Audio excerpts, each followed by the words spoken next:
Assalamualaikum warahmatullahi wabarakatuh. Pada video kali ini, kita akan membahas tentang batasan dan fungsi komunikasi nonverbal. Sebelumnya, perkenalkan nama saya Sabrina, mahasiswa jurusan Administrasi Pendidikan Fakultas Ilmu Pendidikan Universitas Negeri Padang. Pada video sebelumnya, kita sudah membahas tentang komunikasi verbal dan nonverbal secara umum. Pada video kali ini, kita akan membahas secara khusus batasan dan fungsi komunikasi nonverbal. Sebelumnya, kita harus mengetahui bahwa komunikasi verbal dan komunikasi nonverbal adalah satu kesatuan yang utuh. Artinya tidak dapat dipisahkan satu sama lain. Tetapi ada satu keadaan di mana komunikasi nonverbal ini bisa dikatakan atau bisa dikategorikan sebagai menjadi parsial, bisa berdiri sendiri atau tegak sendiri. Jadi apa itu komunikasi nonverbal? Komunikasi nonverbal adalah segala sesuatu yang tidak menggunakan kata-kata ataupun rangkaian kata-kata, melainkan bisa berupa simbol-simbol atau gerak-gerik tubuh, gerak-gerik badan, bisa dikatakan sebagai body language. Itu yang dimaksud dengan komunikasi nonverbal. Dan komunikasi nonverbal ini memiliki kepercayaan yang lebih tinggi dibandingkan dengan komunikasi verbal. Suatu penelitian menyatakan bahwa komunikasi verbal memiliki atau mempunyai kepercayaan sebesar 7%. Dan 35% dimiliki oleh vokal atau penekanan suara. Dan 55%-nya dimiliki oleh komunikasi nonverbal tadi, atau mimik wajah, body language. Jadi komunikasi nonverbal ini menjadi lebih efektif dibandingkan dengan komunikasi verbal.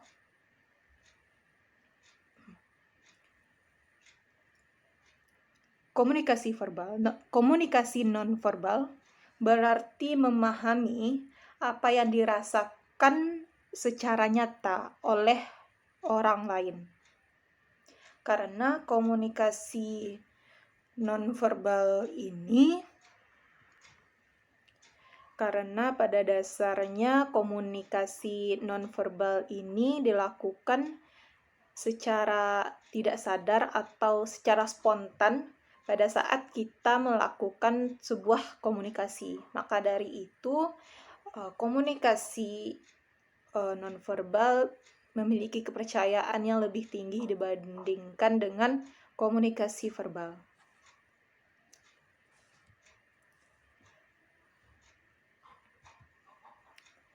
Seperti judul pada video ini, yaitu batasan dan fungsi komunikasi nonverbal. Kita masuk ke materinya, yaitu batasan dalam komunikasi nonverbal. Yang pertama, selalu berada dalam konteks.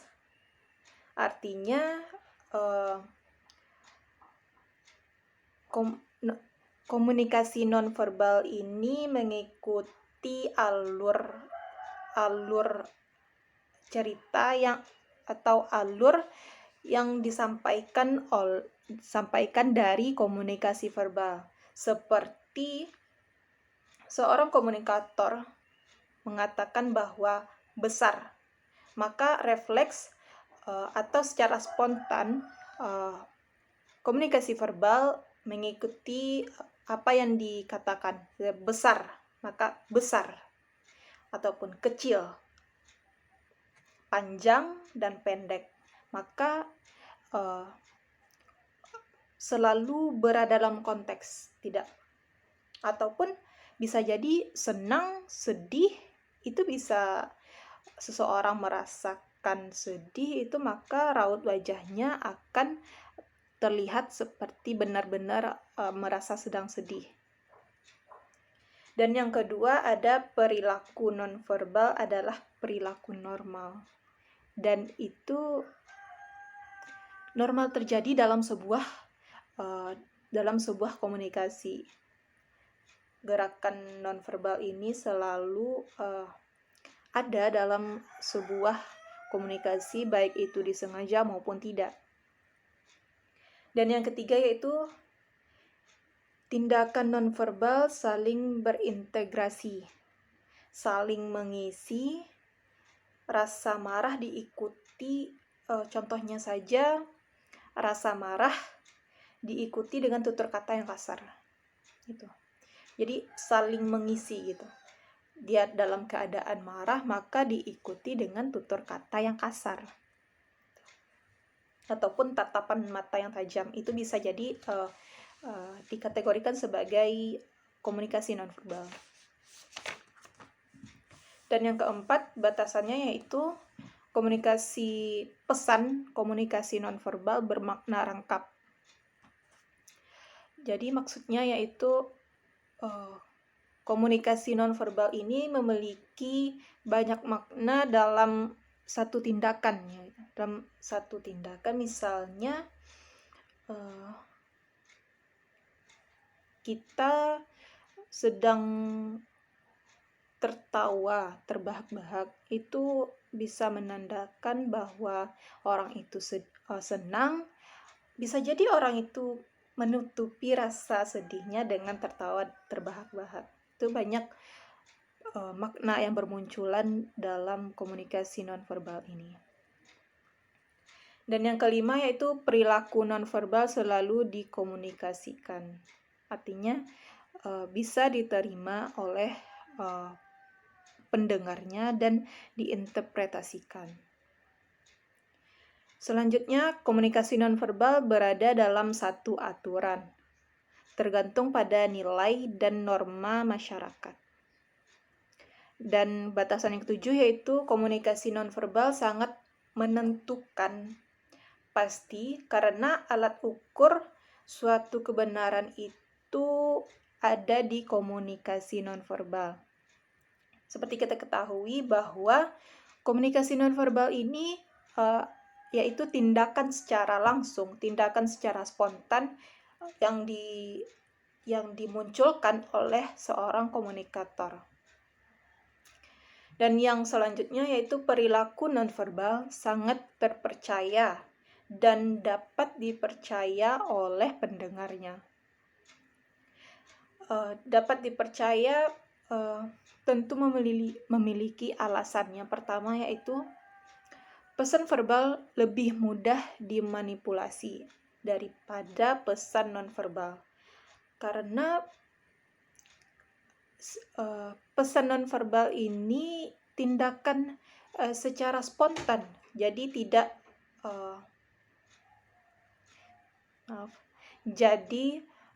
tidak dibuat-buat ataupun tidak direncanakan terlebih dahulu. Yang kedua yaitu alasan komunikasi nonverbal ini dapat dipercaya yaitu perilaku nonverbal sering muncul secara spontan atau tidak sengaja sehingga lebih mudah dipercaya oleh lawan bicara atau orang lain.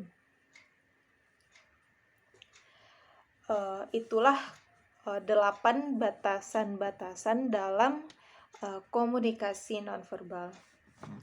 Selanjutnya kita masuk ke jenis-jenis komunikasi nonverbal. Ada 5 jenis komunikasi nonverbal. Yang pertama yaitu komunikasi tubuh, komunikasi ruang, komunikasi diam, komunikasi paralog, dan komunikasi temporal. Kita bahas satu-satu ya. Yang pertama ada komunikasi tubuh. Komunikasi tubuh ini juga dikategorikan ada 3. Yang pertama ada rasa senang, rasa dominan, dan aktivitas fisik dan psikis. Komunikasi tubuh. Kita masuk ke bagian yang pertama, yaitu komunikasi wajah. Komunikasi wajah ini bisa kita ubah atau bisa kita desain pada satu waktu. Seperti contohnya pada saat aktor atau aktris bermain peran dalam film. Itu bisa kita setting gitu, gimana raut wajahnya, gimana mimik mukanya, itu bisa didesain atau bisa diatur oleh seorang komunikator tadi.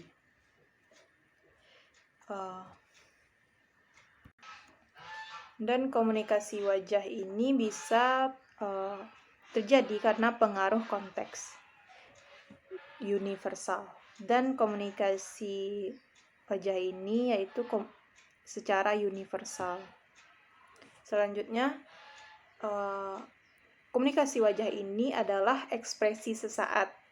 Ekspresi wajah tergantung pada tingkat kesadaran si komunikator atau orang itu. Misalnya pada saat dia senang, otomatis dia tertawa atau bahkan tersenyum. Tapi hanya ekspresi sesaat gitu. Bisa secara sadar dia menghentikan tawaannya itu. Secara tidak sadar dia bisa saja tertawa sampai dalam waktu yang lama, begitu. Selanjutnya ada komunikasi mata. Komunikasi mata ini bisa dilihat dari tatapan, pergerakan mata yang ingin pergerakan mata. Komunikasi mata ini yaitu ingin menghindari perspektif dari orang lain.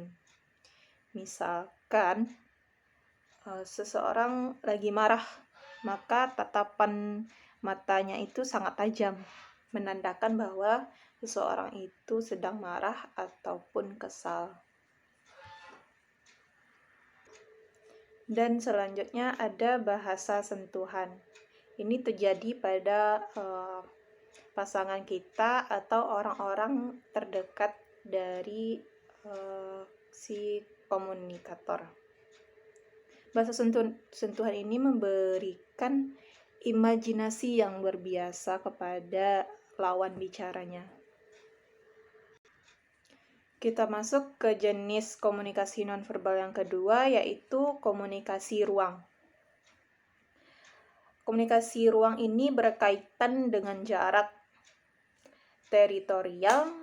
Teritorial ini seperti ruang belajar, kamar, dapur, ruang tamu, dan estetika atau warna.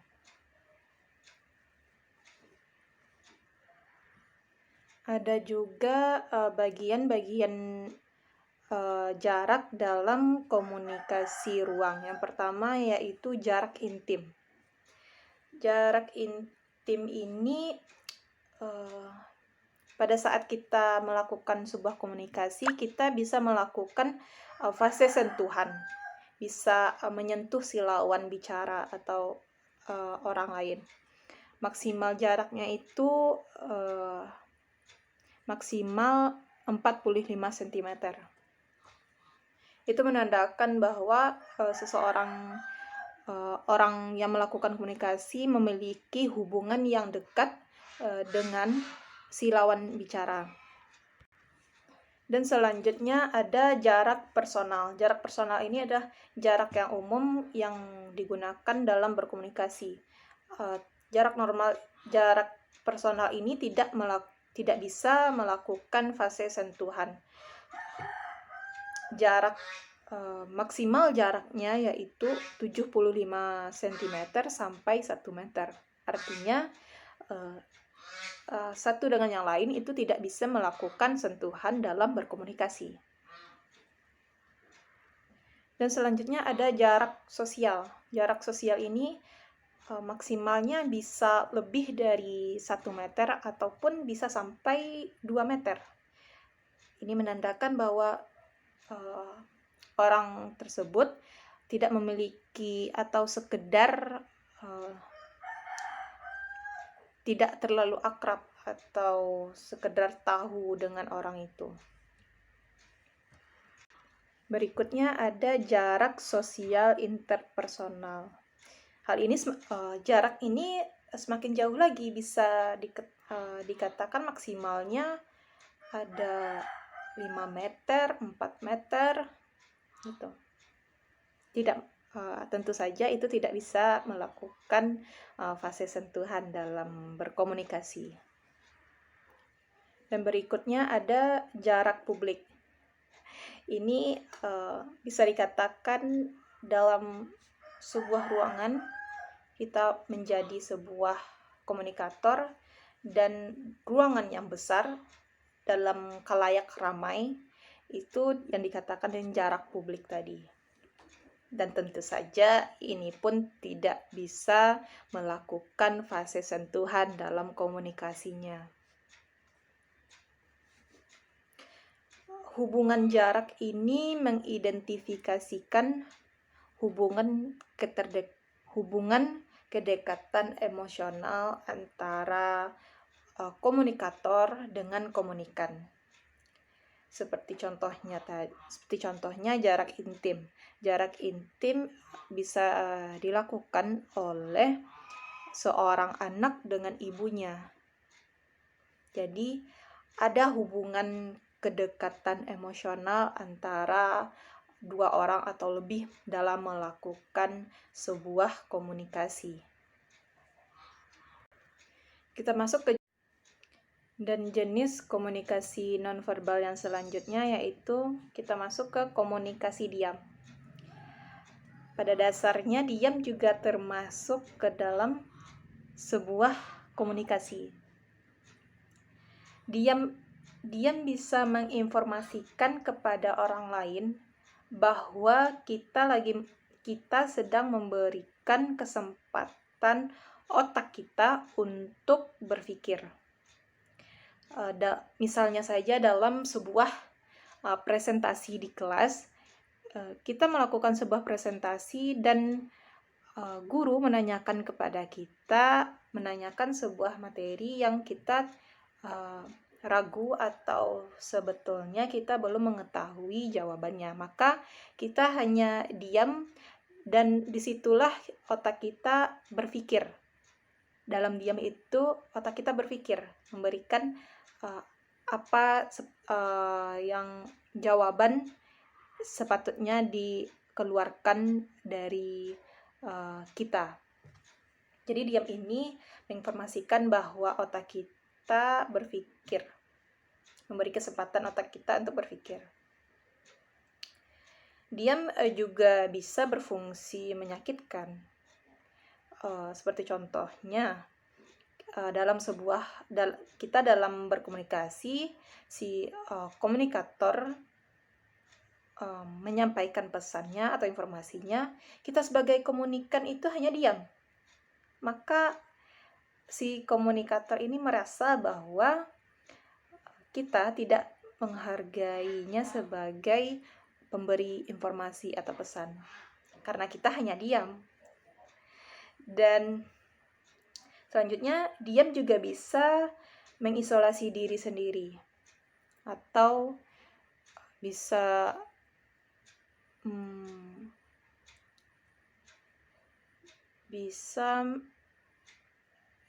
introspeksi diri gitu. Kita bisa mengetahui lebih dalam gimana diri kita dalam diam. Dan diam bisa mencegah komunikasi yang terjadi antara kita dan orang lain. Bisa mencegah di sini, misalnya ambil saja contoh, misalnya kita dalam sebuah komunikasi dan membahas suatu hal yang sebetulnya kita tidak inginkan. Jadi untuk mengakhiri komunikasi tersebut, hal yang bisa kita lakukan yaitu adalah diam. Maka secara tidak langsung komunikasi yang terjadi itu akan selesai atau tidak akan terjadi. bisa dilakukan dengan diam. Dan diam juga bisa menginformasikan perasaan.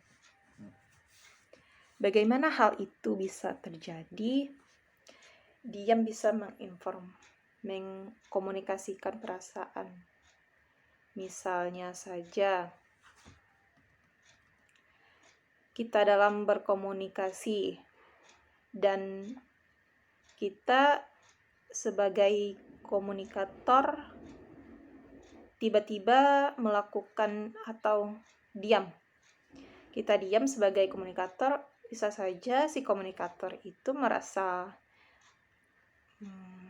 sedih ataupun sedang ada yang dipikirkan, maka si komunikator ini bisa saja diam, teringat akan hal sesuatu. Lalu selanjutnya ada komunikasi paralog atau paralanguage. Komunikasi paralanguage ini yaitu kecepatan berbicara dalam sebuah komunikasi dan tinggi rendahnya suara, memberikan penekanan pada setiap kata. Itu yang dimaksud dengan komunikasi paralanguage.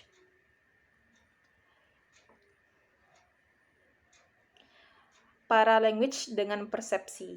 Ada dua bagian, yaitu suara merupakan gejala atau tipe kepribadian seseorang. Ada suatu kondisi di mana seseorang itu berbicara dengan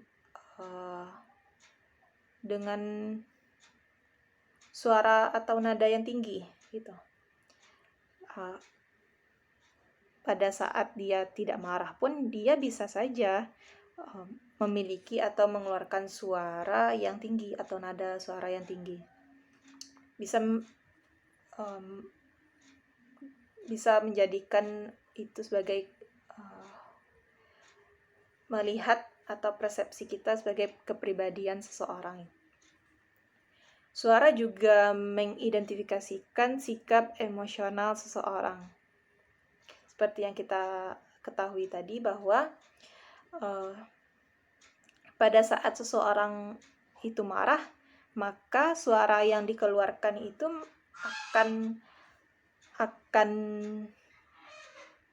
akan kasar ataupun nada suaranya tinggi.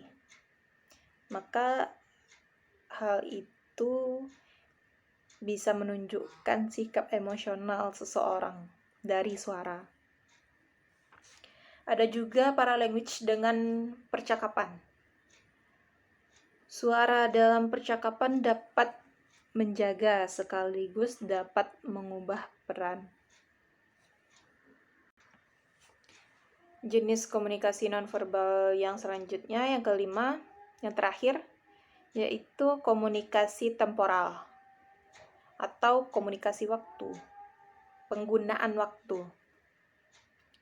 Komunikasi temporal ini menunjukkan status,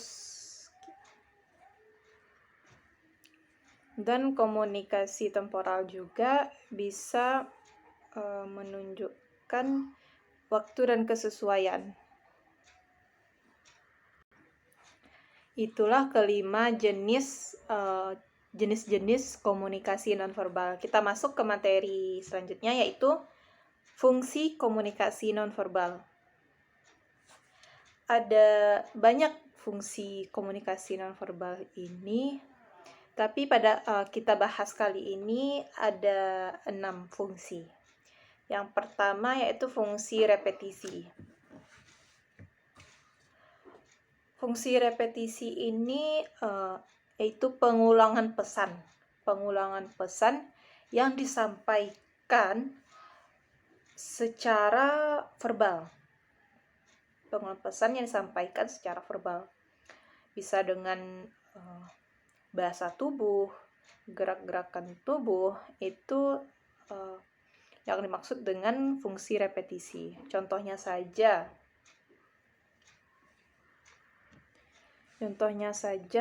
pada saat kita mengangguk, menggeleng. Itu termasuk kepada pengulangan pesan dari sebuah komunikasi nonverbal. Fungsi repetisi ini ditujukan karena informasi yang disampaikan secara verbal itu masih belum bisa dipahami betul oleh seseorang dalam berkomunikasi. Makanya dibutuhkan fungsi repetisi dalam sebuah komunikasi nonverbal, yaitu pengulangan pesan. Dan fungsi yang kedua yaitu fungsi substitusi. Fungsi substitusi ini berfungsi sebagai penjelas dari pesan yang disampaikan secara verbal.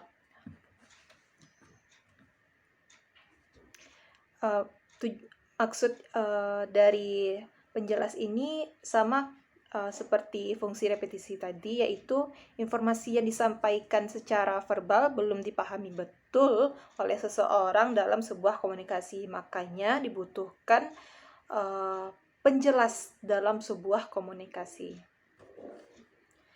Dan yang ketiga yaitu fungsi kontradiksi. Fungsi kontradiksi ini memberi perlawanan atau kebalikan dari komunikasi verbal. Contohnya saja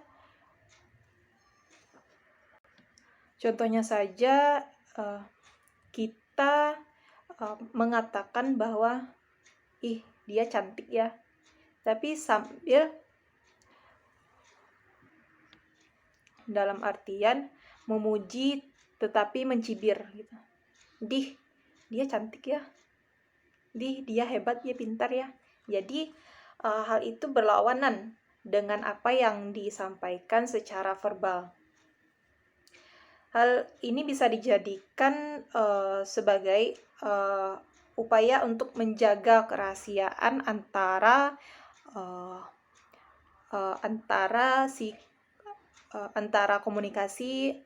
isi komunikasi dengan orang-orang di sekitar, menjaga kerahasiaan. Si pelaku komunikasi tidak menginginkan orang di sekitar mengetahui apa yang ia bicarakan. Jadi sangat diperlukan fungsi kontradiksi ini dalam sebuah komunikasi. Dan fungsi yang keempat yaitu fungsi komplimen.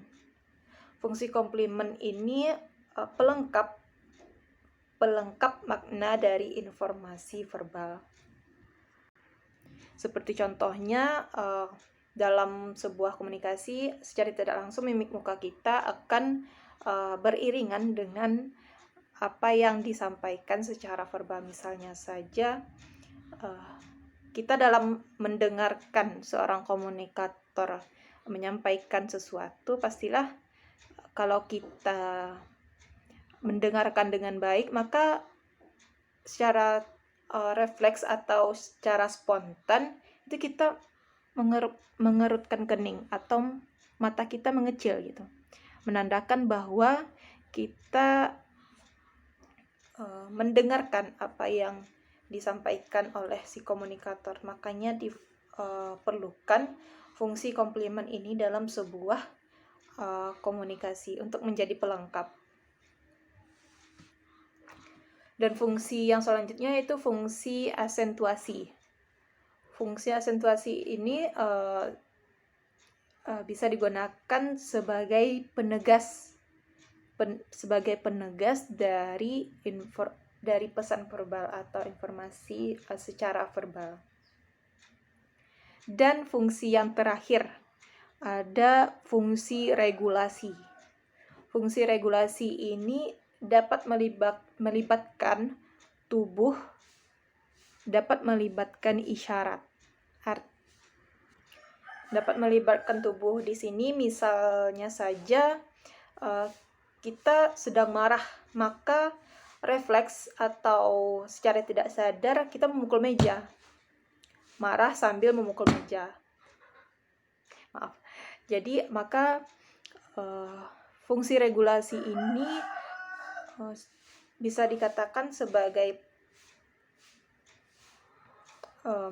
bisa melibatkan tubuh, dapat melibatkan isyarat, marah memukul meja misalnya, atau mendendang barang di sekitar.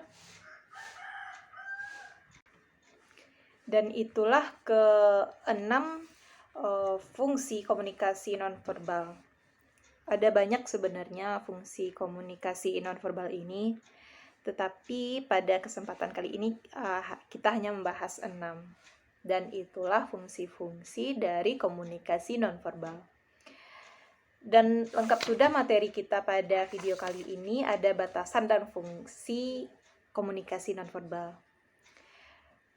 Sampai di sini dulu videonya.